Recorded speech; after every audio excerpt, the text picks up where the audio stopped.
Oh, great. Thank you, Kim. So the next hour and a half or so that we spend together, we're going to go through an overview of the cohort program, and then we're going to spend time in our tables identifying any questions that you might have, and then we will have a Q&A here. And so our main goal today is really these objectives. So to increase your understanding of the cohort program, to identify questions, and then to ask the most important thing is, now what? What are the next steps that we need to go through? So with that, the purpose of the program is really 3 or 4-fold, depending how you blend these objectives. For those who are on the line, we are on slide 5. I'll try to remember to let you know as we advance the slides. And hopefully everyone has a binder and a presentation packet at your chair. If you don't, just raise your hand and the Care Compass staff will run a packet of material to you. But the Cohort Management Program is really about a learning collaborative. And it's to prepare us to be able to work in a value-based payment environment, as well as to learn what does it mean to really work in a network.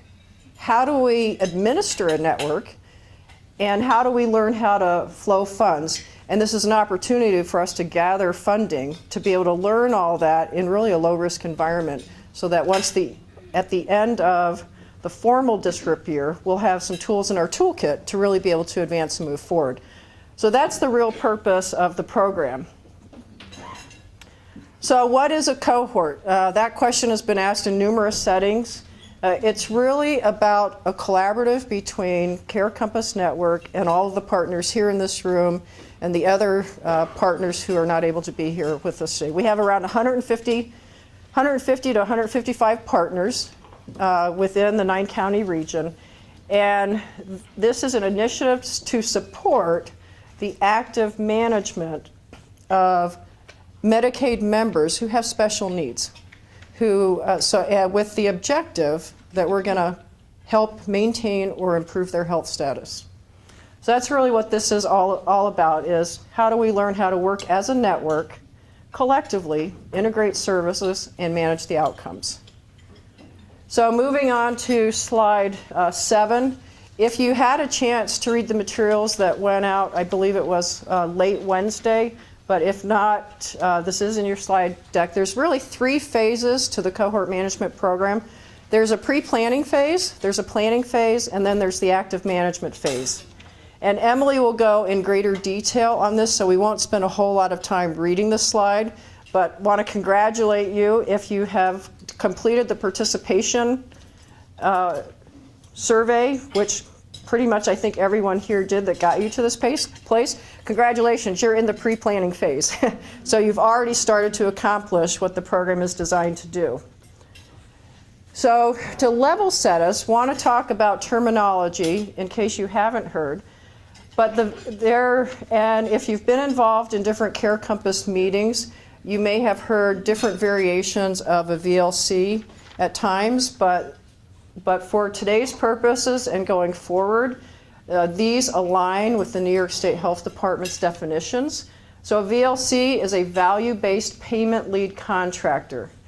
And we will reference later in the slides through Emily and myself and in the toolkit binder that you have with you, examples of this. But high level, an organization that can be a VLC is a safety net provider. In your binder, you'll see several definitions based on percentage of Medicaid clients served. A VLC needs to be capable of administering a network, and we'll walk you through that later. The CBO is an acronym for community-based organization. At the state level, there are Tier 1, 2, and 3. And then there's an other category. We'll define that later for you. And then the cohort, we're going to define as a group of individuals who have something in common, some kind of defining characteristic, or there's a triggering event that will cause us to come together collectively as a network to take care of them. And then the network is a group of partners. We'll talk more about that. And then you'll hear the term cohort lead, which as organizations apply to become a network, Care Compass Network will assign somebody internally to serve as your cohort lead. And we'll talk about the types of services that can be administered or provided for you should you choose. All right, so on slide 9, we do have internally what's called a cohort steering committee that has been kind of a funnel source for feedback from the regional performing units, from those of you in here who have been working together over the past several months, along with a group of partners who participated in a contract advisory group to advise on the design of this type of program. So that group will continue to stay in play, and the cohort leads will funnel information from you back up to them in case the program needs to be tweaked and modified as we go forward in this learning collaborative. We have identified internally a cohort coordinator who is Shelby Dubourg. Shelby is currently the RPU lead for the southern region, and the cohort leads will funnel information up through her so we can see if there are consistent questions and themes occurring and lessons learned from the cohorts across the region. So that will help us to really garner the learnings. So on slide 10, there are some key core services that Care Compass can provide. This is actually in your binder, or if you're online and you have what's called a binder packet, it'll be found on page 35 or 36. But essentially there are 5 areas in which Care Compass can support you. And those range from IT, from population health analytics. There will be basic central communication. And so these are listed here. We will actually go through this and show you in your toolkit what this information is and in greater detail. But the enhanced services, and of course there's no cost for this, but the enhanced services would really, I think most people would be interested if you have questions about, how do I complete this application? Can you give me more data on this cohort population that I'm thinking about and help me streamline the information? And that's really where the enhanced services will come. So moving on to slide 11, and Emily, I'm going to turn it over to you. All right, so these are the general requirements to participate in the program. So we have both the network composition and what makes up a cohort. So you, as partners, will form networks, as Lisa mentioned. We'll have a lead, that's the VLC. That's going to be the partner that CCN contracts with directly, and would be our primary contact for that network. Of course, we're happy to talk to other partners, but for this program, that's kind of our first line of communication. And the VLC is really tasked with also organizing the communication from the network to CCN. So they're our kind of primary representative. Within your network, the 4 partners, you have to have at least one Tier 1 CBO. We have some resources that tell you exactly who the CBOs are by geography. And at least one referral source. The referral source can really be anyone within the partner. So it could be the VLC, it could be another partner, it could be the CBO or the Tier 1 CBO.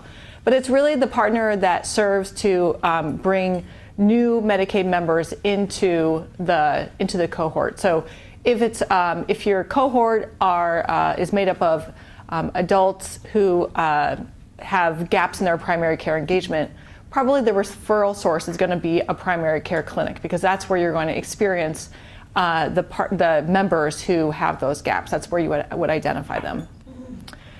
So the cohorts themselves will be made up of Medicaid members exclusively.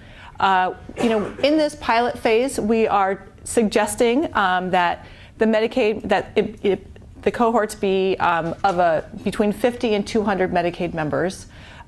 We're happy to go beyond that in cases that it makes sense, but really to not overwhelm the networks in the beginning, we think this is a pretty good size. The cohorts can be static or dynamic, meaning that static in that you identify a set of individuals once and you stick with those same individuals over the course for 6 months and then perhaps reassess. Or it could be dynamic, meaning that on a periodic basis, and it really depends on the cohort definitions, find new individuals who meet the criteria and kind of graduate individuals who you've served and now no longer meet the criteria. That's really part of what the networks themselves are going to decide, so there's a lot of flexibility. Of course, we want to focus on clinically high needs individuals and individuals that have probable gaps in appropriate service utilization. And that's really so that we can focus in on the Medicaid members who may need the most assistance and where we can make the most impact. All right. So we've asked from our finance committee, who manages the DSRIP funds on behalf of CCN, for $14 million to fund this program. And it's basically broken up into three main buckets. First, there is the planning phase, and you'll see it's on the third row of this table. We plan to support each of the networks, each cohort initiative, with $50,000 of planning funds. And we'll talk a little bit more about what the planning requirements are. But the idea is that we would flow those funds to the lead partner, and then the networks distribute. And the idea is that we're supporting the planning phase with funding, not do all the planning and then we'll cut you a check at the end. It's really cutting a check at the beginning so that there's time and effort can be supported with the CCN funds.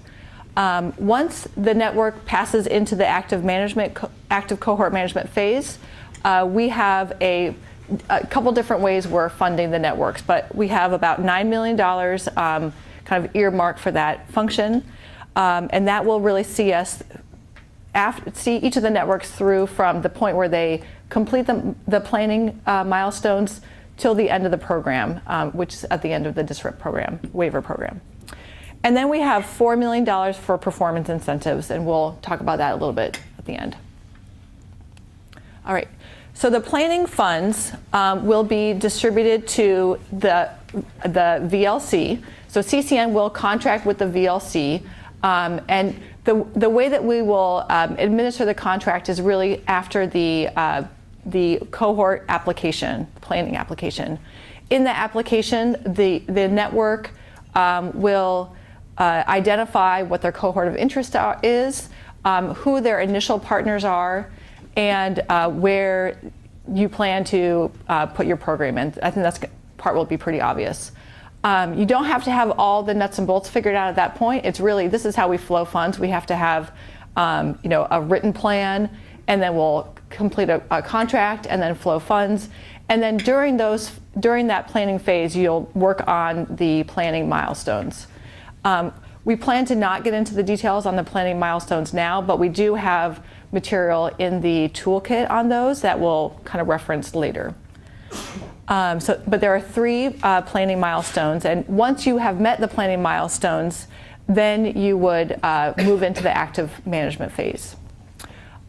So the expectation is that the planning phase is really where the network is going to get their first experience flowing funds from the lead to the partners, the rest of the partners. So we have a row on here that the VLC is really expected to fairly and equitably distribute the planning funds to network partners. CCN is not going to require any particular distribution methodology, but we do have some support materials that can help choose a method to distribute. And it could be based on partner engagement, it could be based on meeting those planning milestones and who's involved, and just funding the kind of nuts and bolts of meeting the requirements.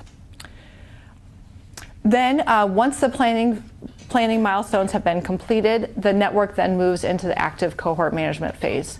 So in order to actually meet the milestones, will be a review process within CCN. Part of it will be done by the Clinical Governance Committee, and part of it will be done by that cohort steering committee that Lisa mentioned earlier. So there's sort of the clinical design assessment and an operational assessment that we are supporting. And with the cohort leads within the office, we're really here to support the networks to complete that. It's definitely not a go do this X, Y, Z and come back to us when we're done. We will support you along the way. All right, so this is, I have a few slides on the active cohort management phase and the funding that we will distribute to support those activities. The first one, the first kind of component is this clinical and social service needs assessment. That's row A. CCN is going to pay $90 to partners who complete those assessments. The idea of this assessment is that we're working with Medicaid members, the cohort members, directly to identify clinical needs and the social service needs. That's going to both help the networks identify what the services should be for that individual, and it tells CCN how complex of a case this is. So there's kind of a risk stratification that's built into that assessment. What we'll do is use the results of that assessment to put each cohort member into a score, level 1, 2, or 3. And as the network continues to manage that individual, the network will be paid according to that level. So it's a per member per month payment. So you've done the assessment, let's say on day 1. A person comes back at level 2. I'll just use the middle example.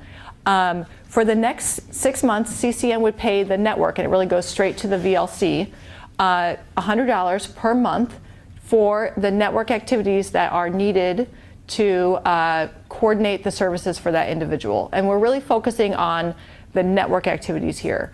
All the services that individual may use that have a current funding stream, for example, primary care services, services that they receive through the health home program, all those different things are still there. So you're still billing services, you're still receiving other program funding. We're really using the cohort management program to wrap around those services and encourage the network level activities. And we'll go into a little bit more detail on that. But the idea is that we're not disrupting anything, we're really wrapping around. All right. So the needs assessment will be done every 6 months and determine the level of complexity for the individual. CCN pays that per member per month for that period. And then the networks in the clinical design planning component are able to, they're going to design the core services that are part of your approach for your cohort. When you specify those services, you can identify services that are not funded currently. We're using that process to identify opportunities where CCN can support those services that don't have another funding source. So that's what would come in through service type C on here. And that will just be a fee-for-service, it'll be a fee-for-service basis. So if it's one service, it will be a certain amount of money, and we would just pay for those services as they're reported to us. All right. I should have gone to this slide earlier. So this is a bit more detail on the needs assessment.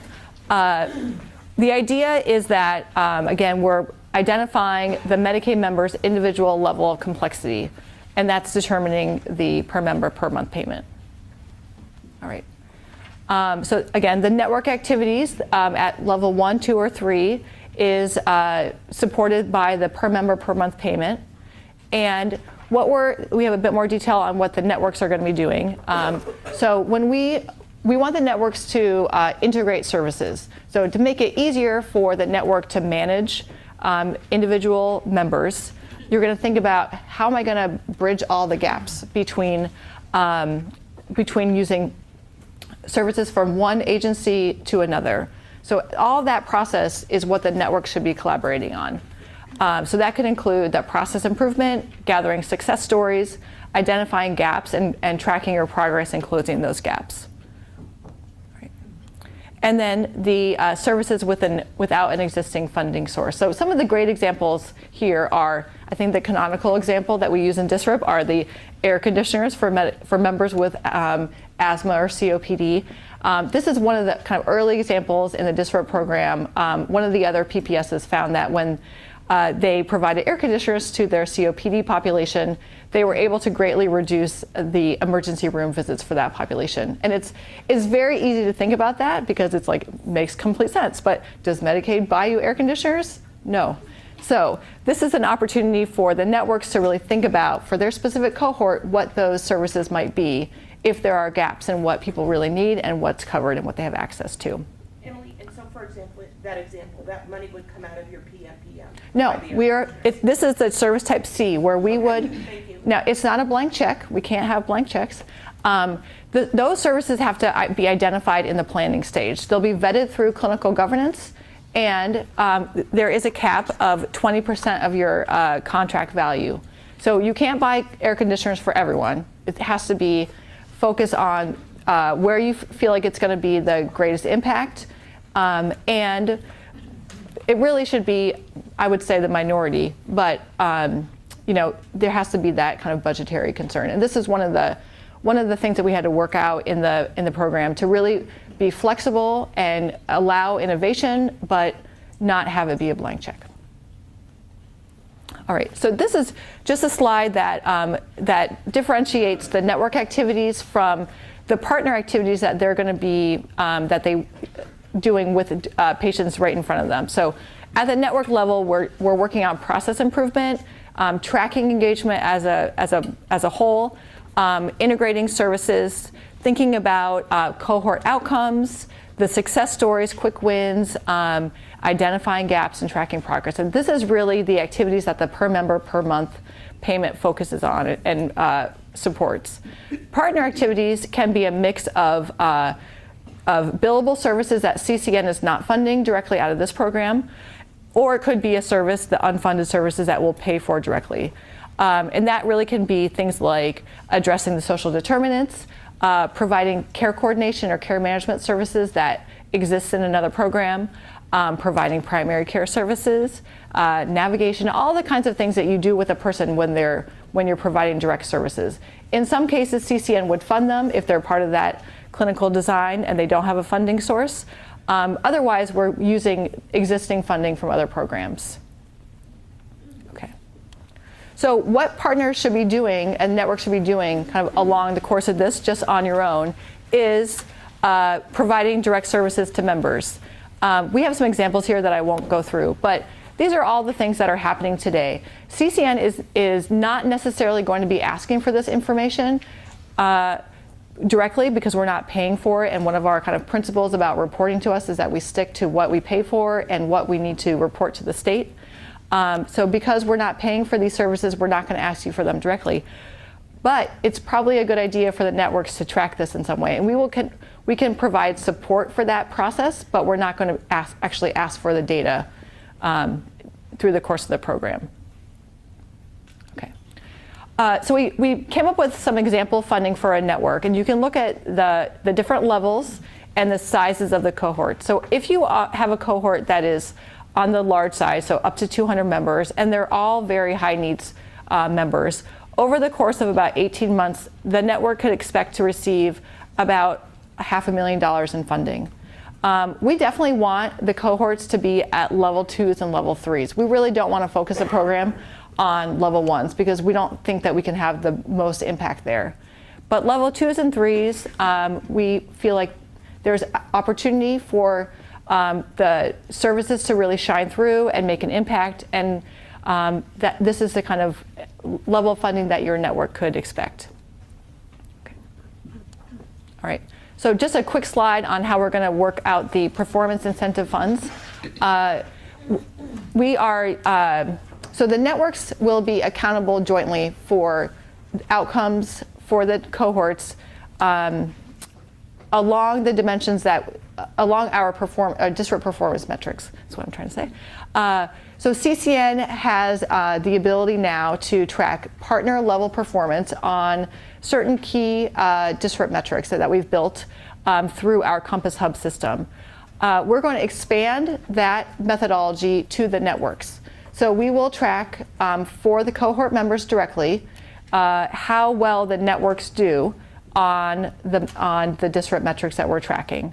And we will award the improvement points for an improvement along those metrics from a baseline period to the end of each reporting period. And we have two different times where we will award funding for improvement, and it'll all just be based on basically this is the change from a baseline period to that end date. So it's really just looking at a percentage change or improvement along various metrics.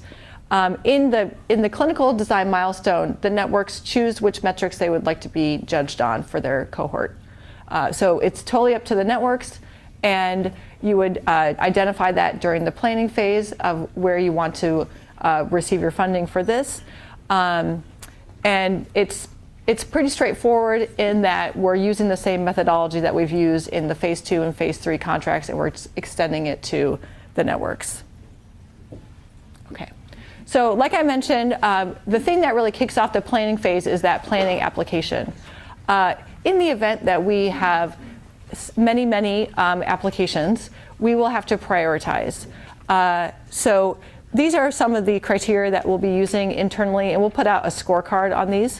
But this is what we're looking for in terms of to prioritize the applications. First is geographic representation, cohort impact, and that's really where you get to your clinically high needs population. The network composition, we're really looking for networks to expand beyond current partnerships and really do something new in this kind of low risk environment. And then just the quality of the application. So a well thought through approach, a well thought through kind of initial criteria for the cohort, and just putting out a quality product. Okay. So I'm going to turn it back over to Lisa, and Lisa's going to go through the toolkit, which is in the binder that we've shared with you today. So I know that's a lot to take in. Debbie? Please. Medicaid only, are duals included in that? Yes, duals are included. Okay. So for those who didn't hear Debbie's question, the question was, we said 100% Medicaid, and the question was, are dual eligibles included? And the answer was yes. And then the other question is, you had level 1, 2, 3, for the population. Is there, maybe it's in the toolkit defining what level 1, 2, 3 is? Yes, it is in the toolkit, and we will get to that. There's 3 elements to each of those priority rankings. So great question. The question, if you didn't hear it, was, is there further detail on the levels of the scoring? And the answer is yes. One thing just to reiterate on the potential need to prioritize, as Emily said, you will have the detail behind that to know how Care Compass might be prioritizing or how we will be prioritizing, but it isn't to exclude people, it's to help us prioritize with you how to phase these out. So in the event that there were 30 all at once applications, we may need to say to an organization, gosh, you want to do 3 or 4, which would be your first priority so we can roll it out in a logical fashion. So that's the intent of that piece. So each of you have at your table a binder, and I'm going to refer to this binder to some of these pages. For those of you online, it will, at the bottom of the online packet, it'll say binder packet page. And I will try to remember to talk about these particular pages. So if you'll, the purpose of the toolkit is to really recap what you've heard so that when you leave here, you don't need to, obviously there's no test or memorize this, but is to have this information at your hands to explain the program. The materials are also online. The forms that will be required for the planning application are online in a Word document, so you can electronically submit them. And we'll get to that point. So we're going to go to slide 25. What you have in your current toolkit are at the top is sections A through D. When you look at the website, you'll see the exact same thing that you see here. A, partner checklist, B, application. Coming soon, by the 22nd is the internal goal. There will actually be an example of how to fill out all the documents. The intent is not to have it labor intensive, but enough documentation to give us a sense one another and to be able to see if there is a way that Care Compass can provide the partners support. So coming soon again, shooting for July 22nd are the items at the bottom of this screen. So if you turn to your first, or to the tab that says checklist, which is a blue tab, and if you are online looking at the electronic version, it is page 37 in your online. This is a form that we saw from the prior slide. It'll say a Cohort Management Program Partner Checklist. It tells you the key elements for each of the 3 planning phases that Emily went through. The pre-planning that we're in, the planning phase, and then the active management phase. So for example, if you completed the participation form, that was a monkey survey that was sent out about 2 weeks ago. You don't need to complete it to participate, but by completing it as an organization, it allows Care Compass to gather information about your organization, to gather information about your cohort of interest, so that if you're not sure how to participate, we can share with you who else is interested in the same type of cohort. So we strongly encourage everyone to complete that survey so that if you need assistance in facilitating into a network, that we can provide you that information.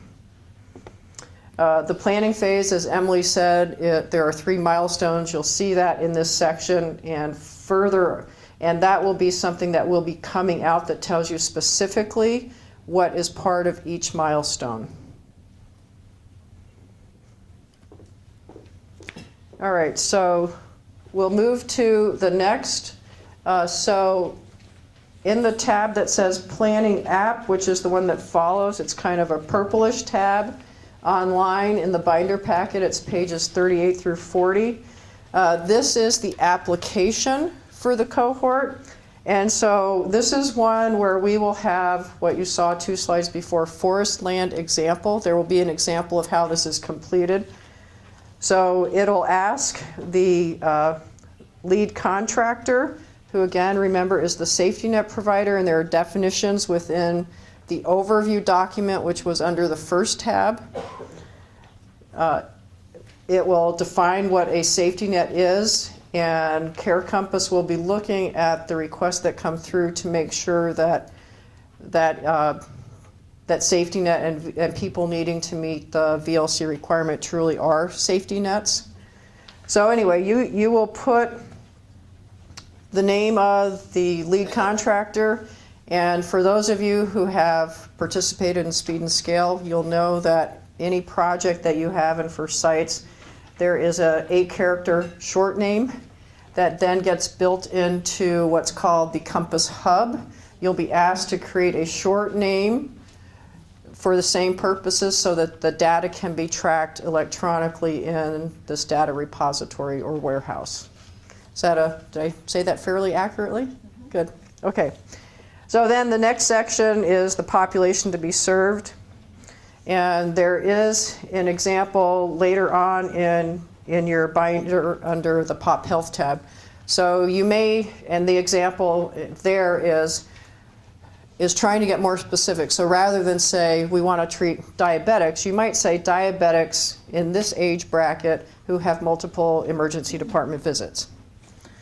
So that's what this section will be. Also within this section is a letter that the VLC will be asked to complete that just says, I'm interested, and it's more of like an attestation letter, and then that way we can start to let you know who else is interested in this type of cohort.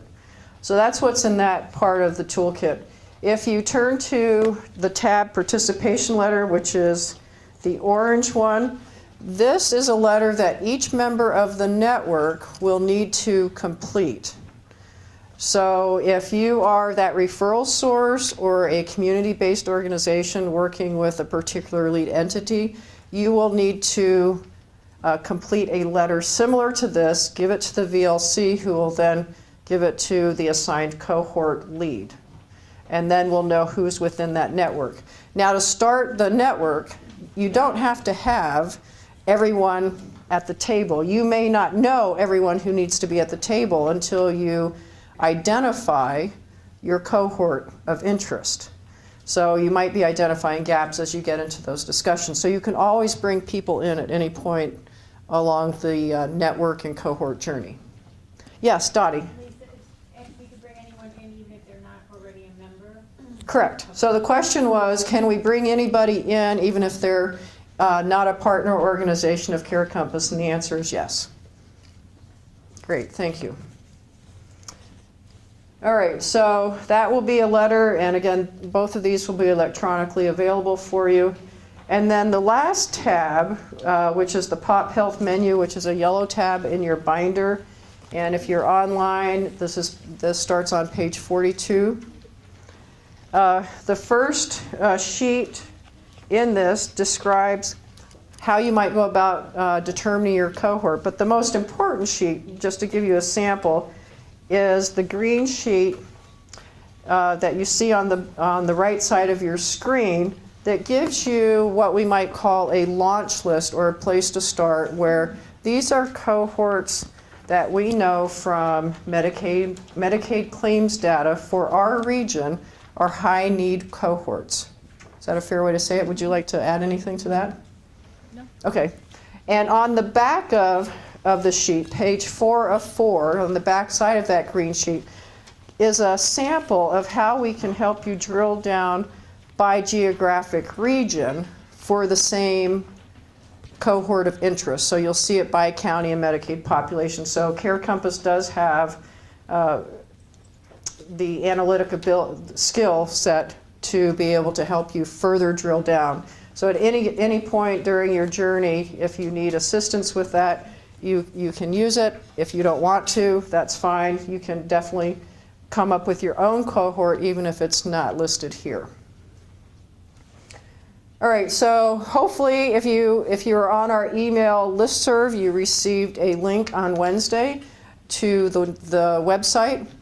And if you have questions, you can email us at there is embedded in the email, there is a cohorts@carecompassnetwork.org that you can email questions. That's where the forms will be submitted. All that is in the toolkit. All of the forms will be available here. As the new forms are created, we will send you links and information for those. So just real quick, I have about 2 minutes to run through the cohort participation information. So those of you who are here most likely filled out the participation survey. So we had, at the time that this was done, 55 partners respond to the survey. As of this morning, that was up to, I believe, 60-something, and I will look at my notes and tell you for sure. 68. So it was up to 68, and of that, there were, we've identified the leads, and I'll just run through the slides. So people were asked of the county that you're interested in serving or where you currently serve. That data is there, and you will have access to this online.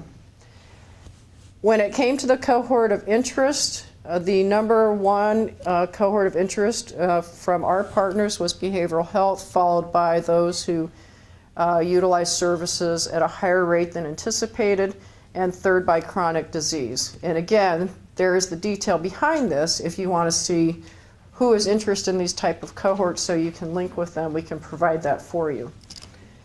Out of all of the 68 who responded, now again, this is as of last week, but there are now 14 organizations who have expressed an interest in being a value-based payment lead contractor. There are 15 tier ones, and remember Emily mentioned that you have to have a VLC, at least one tier one, a referral source, and then you'll see the tier 2, tier 3, and the other category. This slide 36, just lets you know what the additional anticipated launches are going to be. We anticipate at the August and September meeting to be similar to this, a lunch meeting focused around cohorts. Don't really know what it will be yet. It depends around our dialogue today and the dialogue in the regional performing units. But now we're going to break into our group table discussions.